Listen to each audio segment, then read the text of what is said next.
극렬해질 것을 우려할 수밖에 없다며 벌써부터 관저정치 재개를 경계했습니다. 지금까지 한남동 관저 앞에서 전해드렸습니다.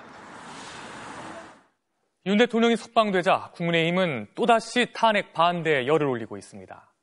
법원이 공수처 수사가 위법한지 섣불리 판단하기 어렵다고 한 걸 마치 위법하다고 결론 내린 것처럼 주장하며 헌재가 다시 심리해야 한다고 목소리를 높였는데요. 탄핵을 전제로 조기 대선을 준비해온 이른바 잠룡들은 조금씩 다른 입장을 보였습니다. 김민영 기자가 보도합니다. 윤석열 대통령 석방으로 고무된 국민의힘은 탄핵 반대 여론전에 다시 고삐를 쥐었습니다. 휴일인데도 중량감 있는 친윤 중진들과 원내 지도부가 기자회견을 자청했습니다.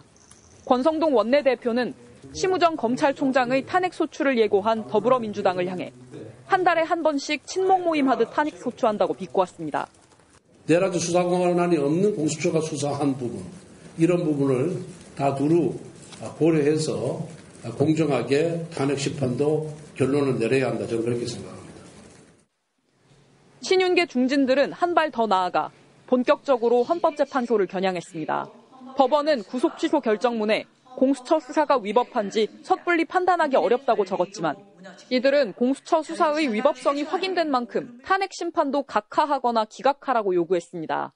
의회 독재를 보면 설령 대통령의 계엄에 대해 헌법 위반이 인정된다고 하더라도 결코 파면에 이를 정도가 아니라는 것을 알 수 있다고 생각합니다.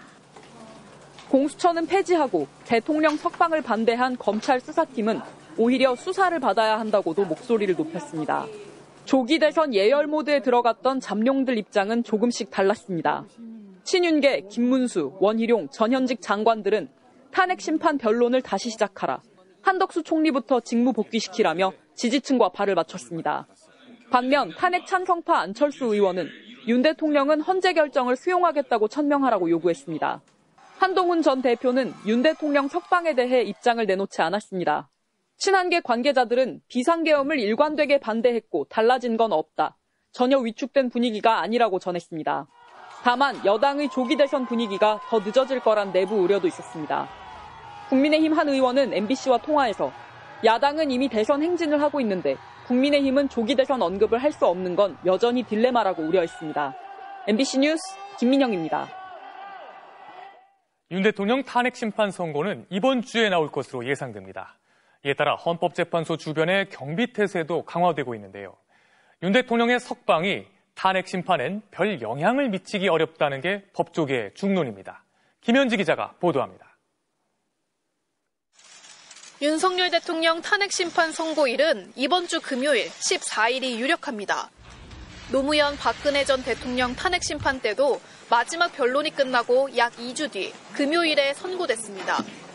선고일은 통상 2, 3일 전에 알려져 이번 주 초면 날짜가 정해질 것으로 보입니다. 윤 대통령 구속 취소가 탄핵 심판에 미치는 영향은 없거나 제한적일 거라는 게 전문가들 분석입니다. 두 재판의 당사자가 같을 뿐 헌법재판과 형사재판은 별개의 재판이고 중점적으로 심리하는 내용도 다르기 때문입니다. 법원이 구속 취소 사유로 공수처의 내란죄 수사권에 의문을 제기했지만 헌재가 증거로 채택한 수사 기록에는 공수처 수사 내용도 없습니다. 재판관들은 매일 평일을 열고 쟁점별로 논의하고 있는 것으로 알려졌습니다. 쟁점은 크게 4가지입니다.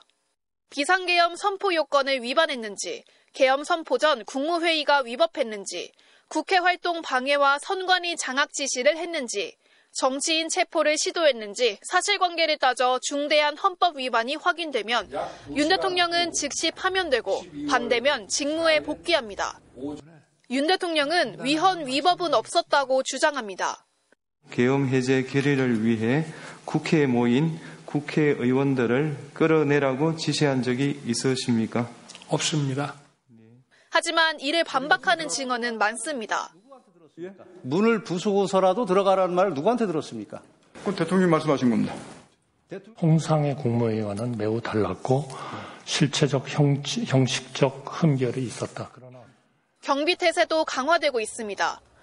경찰은 폭동 사태를 우려해 헌재 인근 주유소를 선고 당일 폐쇄하는 방안도 논의한 것으로 전해졌습니다. 경찰은 선고 당일 비상근무 태세 중 가장 높은 등급인 가포 비상을 발령하기로 하고 가능한 한 모든 인력을 총동원하기로 했습니다. MBC 뉴스 김현지입니다. 심호정 검찰총장이 수사팀 반발에도 불구하고 법률상권 아닌 즉시 항고권을 포기하며 윤 대통령을 풀어준 데 대해 의문이 커지고 있습니다. 윤 대통령과 김주현 민정수석 등 대통령실 인사들과 심 총장의 인연에 다시 관심이 쏠리고 있습니다. 박솔립 기자의 보도입니다. 심호정 검찰총장은 지난해 8월 윤석열 정부 2대 검찰총장으로 지명됐습니다. 이원석 전임 총장이 디올백과 도이치모터스 주가 조작 사건 등 김건희 여사 수사를 두고 대통령실과 충돌할 때였습니다.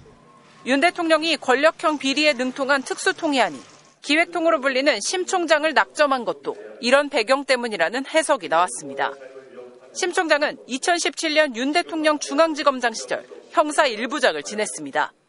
법무부 기조실장이던 2020년에는 추미애 당시 법무장관이 윤석열 검찰총장 징계에 나서자 반기를 들었습니다. 대통령실 인사와 인연도 있습니다. 정진석 대통령 비서실장은 심 총장 부친인 심대평 전 충남지사와 함께 대표적 충청권 정치인으로 꼽힙니다. 김주현 민정수석은 심 총장이 법무부 검찰과장일 때 검찰국장으로 직속 상관이었습니다. 가족보다 더 끈끈하다는 말이 나올 정도로 손발을 맞췄습니다. 김 수석은 비상계엄 직후 삼청동 대통령 한가에 모인 4인방 중 한 명이기도 합니다. 김용현 전 국방장관 검찰 출석과 관련해 진실 공방도 벌이고 있습니다. 김 전 장관은 대통령께 지금 출석해도 되는지 묻자 민정수석과 협의해보라고 해 김 수석과 상의했다고 검찰에 진술했지만 김 수석은 그런 얘기를 한 적 없다고 부인하고 있습니다.